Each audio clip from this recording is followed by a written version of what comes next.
주님 사랑합니다. 오늘도 하나님 새날을 주셨습니다. 하늘 문을 여시고 하나님을 깊이 알아들을 수 있는 떡상과 아버지 촛대와 분향단 속에서 하나님 그리스도를 깊이 누릴 수 있도록 주여 은혜 주시옵소서. 감사드리며 주 예수 그리스도 이름으로 기도드렸습니다. 아멘. 말씀은 출애굽기 35장입니다. 11절부터 18절 말씀 합독하시겠습니다.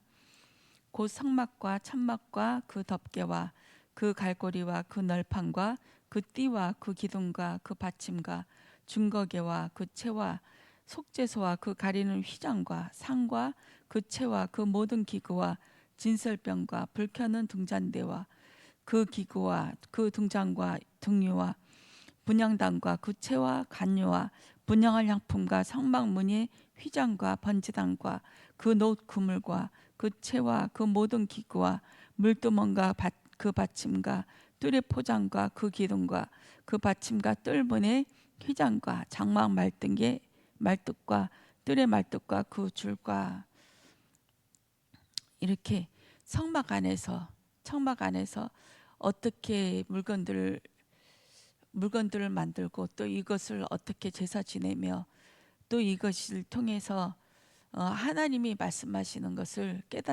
깨달을 수 있도록 그렇게 하나님께서 이 성막과 모든 것을 통해서 역사하셨습니다. 신명기 5장에 보면 하나님께서 직접 사람들 가운데 나타나서 말씀하셨어요. 말씀하시니까 이 사람들이 너무 무서워서 이렇게 얘기합니다. 저는 킹제임스 버전으로 읽어드리겠습니다. 신명기 5장 이제 십계명을 말씀하신 다음에 22절 이 말씀들을 주께서 산에서 너희 온 집회에서 불 가운데서 구름과 짙은 흑암 속에서 큰 음성으로 말씀하시고 더 이상 덧붙이지 않으셨느니라. 그분께서 그 말씀들을 두 돌판에 써서 내게 건네주셨느니라. 너희가 어둠 가운데서 나오는 그 음성을 들었을 때에 그 산이 불로 탔으므로 너희 온 지파의 우두머리들과 너희의 장로들이 내게 가까이 왔으며 너희가 말라기를 보소서 주 우리 하나님께서 주의 영광과 주의 위대하심을 우리에게 보여주셔서 우리가 불 가운데서 나오는 주의 음성을 들었으며 하나님께서 사람과 대화하시며 그가 살아있음을 오늘 우리가 보았나이다. 그러므로 이제 우리가 어찌하여 죽어야 하리까? 이 큰 불이 우리를 소멸시킬 것이요 만일 우리가 주 우리 하나님의 음성을 더 듣는다면 우리가 죽을 것이니이다. 모든 육체를 가진 자 중에서 우리처럼 불 가운데서 말씀하시는 살아계신 하나님의 음성을 듣고 살아있는 자가 누구리이까? 당신은 가까이 나아가서 주 우리 하나님께서 말씀하실 모든 것을 듣고 주 우리 하나님께서 당신에게 말씀하신 모든 것을 우리에게 말하소서. 그리하면 우리가 그것을 듣고 그것을 행하겠나이다 하였느니라. 모든 백성들이 올라와서 산 밑에서 하나님의 음성을 직접 들어서 이들이 너무 무섭고 두려워서 다시 한번 이 하나님이 직접 말씀하시면 우리는 다 죽겠습니다. 산이 불타오르고 불속 안에서 말씀이 쏟아지는데 이것을 감당할 수가 없습니다. 제발 다시는 우리에게 얘기하지 말아주세요. 모세를 통하여 당신을 통하여 하나님이 말씀하시고 모세를 통하여 우리가 듣게 하소서. 이 말씀을 하시면서 하나님께서 예수님께서 그의 그렇게 하겠다 하시면서 성막과 선전 그리고 모든 제사의 규법과 율법들을 모세를 통해서 말씀하여 주셨습니다. 이 창조 속에 담긴 이 첫째 날부터 여섯째 날까지 또 동쪽 입구에서 마지막 지성소에서 하나님 앞에 제사 드리는 날까지 하나님의 완전하심과 하나님의 그 죄를 보면 돌진하는 그 하나님의 습성과 우리는 그 죄로 인해서 하나님의 핏부림 없이는 조금도 살 수 없는 그 자임을 알게 하셨습니다. 핏부림은 어떤 피라야 되냐? 예수 그리스도의 피라야 되는 거구나. 그 피가 아니면 이 양의 피, 염소의 피로는 절대 해결할 수 없고 가릴 수가 없구나. 이렇게 저는 묵상되어졌습니다. 그냥 예수의 피가 그 십자가의 피인데 그 십자가의 피가 하나님 당신의 피인 줄 믿습니다. 하나님 당신이 우리를 덮어주지 않으시면 우리는 절대 살아갈 수가 없고 하나님 앞에 나아갈 수도 없는 자이구나. 이런 것을 깨달았습니다. 동쪽 입구도 하나님께서 문을 열어주시지 않으면 들어갈 수 없는 것이죠. 동쪽 문은 하나님이 들어오는 것입니다. 여호와 하나님이 들어오셔서 하나님이 문을 닫아버리십니다. 또 동쪽 문으로 들어올 수 있는 자는 왕이 들어옵니다. 왕이 들어와서 먹고 마시고 그 문으로 해서 또 다시 나가고, 하나님 여호와 하나님께서 들어오시고 완성하시고 문을 닫아버리십니다. 예수 그리스도가 동쪽 문으로 들어오셔서 예루살렘에서 그 십자가형을 당하시고 또 동쪽 서쪽에서 그 골고다 언덕에서 십자가의 형을 당하셔서 돌아가시고 3일 만에 부활하시고 성령으로 우리 안에 들어와 계십니다. 서쪽에는 출입문이 없습니다. 우리 에스겔 성전에 큰 하늘나라의 예루살렘 성전에도 모형으로 봤던 그곳에도 동쪽으로 들어왔다가 다시 하나님은 그 문을 닫으시고 하고, 또 거기에 제사장들이나 모든 사람들은 남쪽으로 들어와도 되고 북쪽으로 들어와도 되고, 그렇지만 남쪽으로 들어간 사람은 다시 남쪽으로 돌아가지 못합니다. 어쩌든지 되돌아갈 수 없습니다. 이것이 신앙생활의 그 철칙인 것 같습니다. 남쪽으로 온 사람은 북쪽으로 오고 또 북쪽에서 온 사람은 남쪽으로 가고, 이렇게 정해져 있습니다. 되돌아갈 수는 없습니다. 들어왔던 곳으로.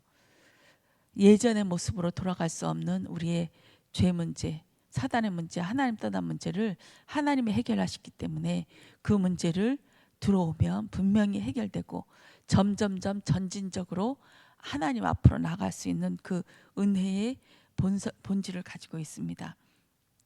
하나님 나라의 원리는 태초에 하나님 천지를 창조하시니라는 말씀처럼 원리는 그 틀에다가 하나님의 것을 채워넣는 것입니다. 오늘이라는 틀을 주셨습니다. 여기에 우리는 일과 행위로 하다라는 그 행동으로 우리 오늘을 채워가야 합니다. 무엇으로 채워갈까요? 떡상을 말씀하시면서 떡에 대해서 말씀하셨어요. 하늘의 떡, 먹을 수 있는 떡과 먹지 못하는 떡이 있는데, 먹을 수 있는 떡은 하늘의 떡인데 이것을 우리 인간관계, 사회관계, 또 오늘 일 속에서 오늘이 이 일 속 안에서 하나님을 깨닫는 거, 이렇게 하면 하늘에 있는 떡을 먹는다고 말씀하셨거든요. 하늘에 있는 떡. 내 남편이 오늘은 이렇게 하네, 참 힘들게 하네, 참 나를 사랑하네, 이 모든 것들을 보면서 하나님이 하시는 말씀 맞구나, 하나님께서 나를 위하여 이 남편을 주셨구나, 나를 위하여 이 어두운 터널을 건너가게 하셨구나, 그렇게 하면서 하나님 살아계시네, 하나님이 역사하시네, 이 만남이 어떤 만남일까, 하나님이 왜 이 만남을 주셨을까, 이 고민하다 보면 하나님의 뜻이 알아질 줄 믿습니다. 그러면 그 뜻을 놓고 우리는 기도하는 것입니다. 하나님, 이 만남을 통하여 하나님의 일을 이루소서. 하나님의 말씀이 성취되어지길 원합니다. 그 하나님의 말씀이 이루어지길 원합니다. 이분을 통하여 하나님, 우리의 만남을 통하여 하나님의 일이 이루어지길 원합니다. 이것들이 떡을 먹는, 하늘의 떡을 먹고 하나님의 말씀이 성취되어지는 우리의 삶인 줄 믿습니다. 마귀의 나라의 원리가 있습니다. 마귀의 나라의 원리는 흑암 혼돈 공허이고 흑암이 깊은 위에 있고 하나님의 영은 숨은 위에 운행하십니다. 많은 일들이 있지만 십자가 예수 그리스도가 없는 그 모든 일을 흑암 혼돈 공허라고 말씀하십니다. 틀도 없고 내용도 없고 십자가도 없고 십자가의 내용도 없고 하나님의 말씀이 내 안에 전혀 상관없이 어긋나져 있는 그 상태를 얘기합니다. 작은 일에도 하늘문이 열려지는 그 축복이 있어지길 원합니다. 작은 일, 우리가 예배드리고 우리가 조그마한 일, 집에서 자녀를 위하여, 남편을 위하여, 또 아내를 위하여 하는 작은 물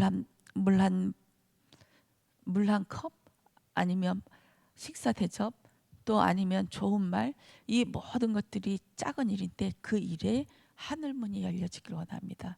그러면 평상시 하는 것과 다르게 하늘문이 열려지면 우리에게, 우리 안에 하나님의 말씀이 들어와지고 빛이 우리 안에서 역사하셔서 심판의 일로, 성령 하나님의 일로 드러나게 하실 줄 믿습니다. 창세기 1장은 성경 말씀은 전부 나누는 일을 하고 계십니다. 나누어야만이 이게 나에게 죄였구나, 이것이 하나님의 말씀이었구나, 나와는 전혀 상관없이 하나님의 말씀이 전혀 어긋나 있구나, 하나님과 나는 완전히 따로 어긋나져 있구나, 이것을 계속 맞추는 일들이 빛을 통해서, 말씀을 통해서 점점 가까워질 줄 믿습니다. 하나님의 말씀이 임하면 평행선과도 같은 그 인간관계의 일 속에 전혀 되는 일이 없고 하는 일이 되어지는 일이 없는 그 일 속에 어긋나져 있는, 절대 이 사람과는 화해할 수 없는 이 일 속 안에도 하나님의 말씀이 임하면, 하나님이 떡상으로 우리를 먹여주시면, 빛으로 우리를 쪼개주시면 점점 가까워져서 원수 같은 자도 부둥켜 안아서 하나님과 우리처럼 하나가 되어지는 축복이 있을 줄 믿습니다. 그 결혼식 하면서 육조 올라갔다 오면서 처음 한 30년 만에 처음으로 이렇게 단둘이 앉아서 비행기에서 또 가고 오는 여정에서 하루 종일 붙어 있었거든요. 붙어 있으면서 참 새삼스럽구나, 이 생각을 했어요. 점점 절대 이게 평행선이라 우리는 어긋나져 있어서 서로 각자의 길을 가는데, 이 일들 속에서 하나님이 점점 하나가 되어지고 인격적인 만남, 점점 부드러워지는 그런 인간관계를 보게 되어졌습니다. 결혼식도 하나님이 관여하셨구나, 하나님과 관계 있는 결혼식이었구나, 저는 그렇게 깨달아졌습니다. 작은 것 하나도 하나님이 손길이 임하니까 많이 어긋나져 있는 그런 인간관계나 그 모든 사람 관계, 이 것들이 조금씩 회복되어져 가는 것을 느껴보았습니다. 하늘문이 열려서 하늘의 것을 먹으면, 하나님의 말씀이 임하면, 입에 우리 안에 넣어주시면 점점점 이 땅으로 살아가는 자가 아니라 이 땅과 다른 3차원 4차원의 세계를 살아가게 되는 줄 믿습니다. 그러면 점점 떠 있어요. 이 세상의 문제와 염려, 새처럼 물고기처럼 이 땅을 기어다니는 짐승들처럼 세상의 염려, 근심, 걱정, 요거에만 콕콕 묶여서 살아가다가 이것이, 이 문제가 없었으면 어떻게 될 뻔했을까? 하나님께서 이 문제를 주시지 않았으면 나는 이 땅에 꽁꽁 묶여서 감옥처럼 사달에 주는 것만 계속 문제여서 끊임없이 주는 문제와 염려, 걱정이 파묻혀서 살아갈 수밖에 없지 않았을까? 그러나 하나님께서 은혜를 주셔서 이 문제 속에서, 이 염려 속에서 하나님을 알아가게 하시고, 이건 더 이상 문제가 아니야, 더 이상 나한테는 아픔이 아니야 하면서 박차고 일어날 수 있는 부활에 쿵하고 일어설 수 있는 그 하나님의 은혜를 체험하게 하실 줄 믿습니다. 오늘도 성령 하나님이 우리와 함께 하시고 모든 만물 속에서 하나님이 먹여주시는 그 떡을 먹고 하나님을 점점 알아가게 하는 축복된 날이 되어지길 원합니다. 기도하겠습니다. 주님 사랑합니다. 하나님 앞에서, 여호와 하나님 앞에서 조금씩 모든 것을 하나님 깨달아지게 하시며 하나님과 점점 더 가까워지길 원합니다. 문제가 하나님을 떠나게 할 수 없고 사건이 하나님을 외면할 수 없는 것을 저희는 압니다. 모든 만물 속에서 주님을 찾아내게 하시고 주님 앞에 점점점 나아갈 수 있는 영적인 진보함이 있게 하옵소서. 감사드리며 주 예수 그리스도 이름으로 기도드렸습니다. 아멘.